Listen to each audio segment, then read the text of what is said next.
Once upon a time, there was a man and wife who'd been trying to have a child for many years without success. Finally, and to their joy, the wife became pregnant. These people had a little window at the back of their house from which a splendid garden could be seen, which was full of the most beautiful flowers and herbs. It was, however, surrounded by a high wall, and no one dared go into it because it belonged to a fairy who had great power and was feared by everyone.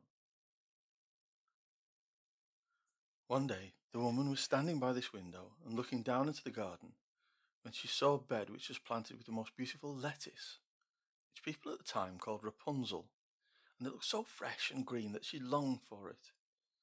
She wanted to eat the lettuce so much that she became overtaken by the want and began to look pale and miserable. Her husband became alarmed and asked, "What's wrong with you, dear wife?" "Ah," she replied, "if I can't eat some of the lettuce from the garden behind our house, I think I'm going to die." The man, who loved her, thought, "I can't let my wife die. I'll bring her some of the lettuce myself, whatever the cost." At twilight, he clambered down over the wall into the garden of the fairy, hastily clutched a handful of lettuce, and took it to his wife. She at once made a salad of it and ate it greedily. It tasted so good to her, so very good, that the next day she longed for it 3 times as much as before. If he was to have any rest, her husband must at once go back into the garden. In the gloom of evening, therefore, he let himself down again, but when he clambered down the wall, he was terribly afraid. The fairy stood before him. "How can you dare," she said with an angry look, "come into my garden and steal my lettuce like a thief? You shall suffer for it." "Oh," answered he, "you're right to be angry, but please show me some mercy. I only made up my mind to do it out of necessity. My wife saw your lettuce from the window and felt such a longing for it that she would have died if she'd not got some to eat." Then the fairy allowed her anger to be softened and said to him, "If it's as you say, I'll allow you to take away with you as much lettuce as you will. Only I make one condition. You must give me the child which your wife will bring into the world. It shall be treated well, and I will care for it like a mother."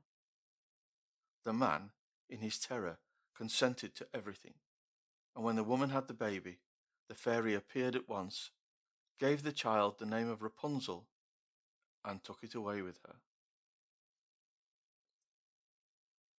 Rapunzel grew into the most beautiful young woman under the sun. When she was 12 years old, the fairy shut her into a tower which lay in a forest, and had neither stairs nor door, but quite at the top was a little window. When the fairy wanted to go in, she placed herself beneath it and cried, "Rapunzel! Rapunzel! Let down your hair to me."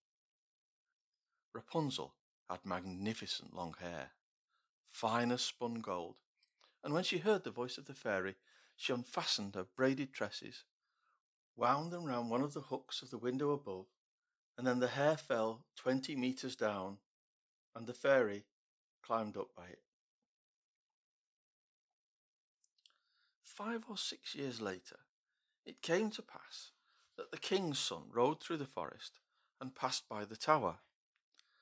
There he heard a song which was so charming that he stood still and listened.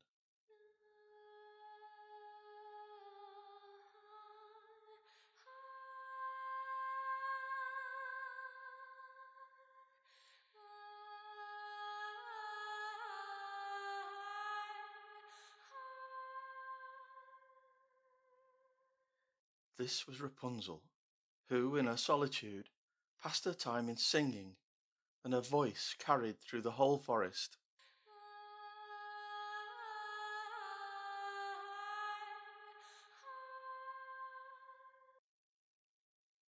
The king's son wanted to climb up to her and look for the door of the tower, but none was to be found. He rode home, but the singing had so deeply touched his heart that every day he went out into the forest and listened to it. Once, when he was hiding behind his usual tree, he saw that a fairy came there, and he heard how she cried. Rapunzel! Rapunzel! Let down your hair to me! Then Rapunzel let down the braids of her hair, and the fairy climbed up to her. "If that's how you get up there, I'll try my luck," said he. And the next day, when it was going dark, he went to the tower and called, "Rapunzel, Rapunzel, let down your hair to me." Immediately, the hair fell down, and the king's son climbed up. At first, Rapunzel was scared. He was the first man she'd ever seen. But the king's son charmed her and told her that his heart had been so stirred that it had allowed him no rest, and he had been forced to see her. Then Rapunzel lost her fear, and when he asked her if she could love him as he loved her, and she saw that he was young and handsome, she thought, "He'll love me more than old Dame Gothel does," and she said yes, and put her hand in his. She said, "I'll happily go away with you, but I don't know how to get down.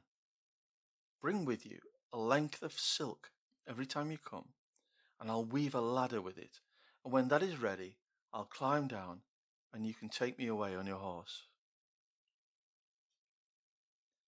They agreed that until that time he should come to her every evening, for the old fairy came by day. The fairy knew nothing of this, until once Rapunzel said to her, "Tell me, Dame Gothel, why are you so much heavier for me to draw up than the young king's son? He's with me in a moment." Ah, you wicked child! cried the fairy. What did you say? I thought I had kept you away from all the world, and yet you have deceived me. In her anger, she clutched Rapunzel's beautiful tresses, wrapped them twice round her left hand, seized a pair of scissors with the right, and snip, snap, they were cut off, and the lovely braids lay on the ground. And she was so pitiless that she took poor Rapunzel into a desert, where she had to live in great grief and misery. On the same day that she cast out Rapunzel, however, the fairy fastened the braids of hair which she'd cut off to the hook of the window, and when the king's son came and called out, "Rapunzel, Rapunzel, let down your hair to me," she let the hair down. The king's son climbed up, but instead of finding his dearest Rapunzel, he found the fairy, who gazed at him with wicked and venomous looks. Aha! She cried mockingly. You would fetch your girl, but the beautiful bird sits no longer singing in the nest. Their cat has got it, and will scratch out your eyes as well. Rapunzel is lost to you. You will never see her again. The young prince was in despair, and thinking only of escape, he leapt down from the tower.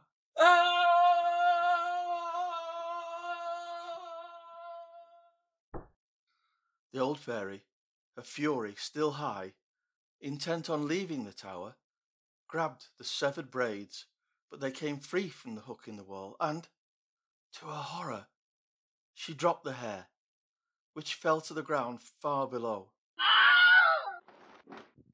Her magic she could work on others, but not herself, and so she became a prisoner in her own prison.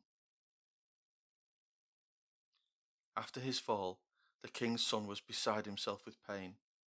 He had escaped with his life, but the thorns into which he fell scratched his eyes.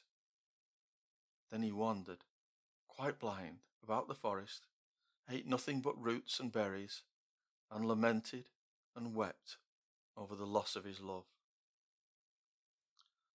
So he roamed about in misery for some years, and at last came to the desert where Rapunzel, with the twins to which she'd given birth, a boy and a girl, lived poor and hungry. He heard a voice, and it seemed so familiar to him that he went towards it, and when he approached, Rapunzel knew him and fell on his neck and wept. 2 of her tears wetted his eyes, and they grew clear again, and he could see with them as before. Then he led her home to his kingdom, where he was joyfully received, and they lived for a long time afterwards, happy and contented.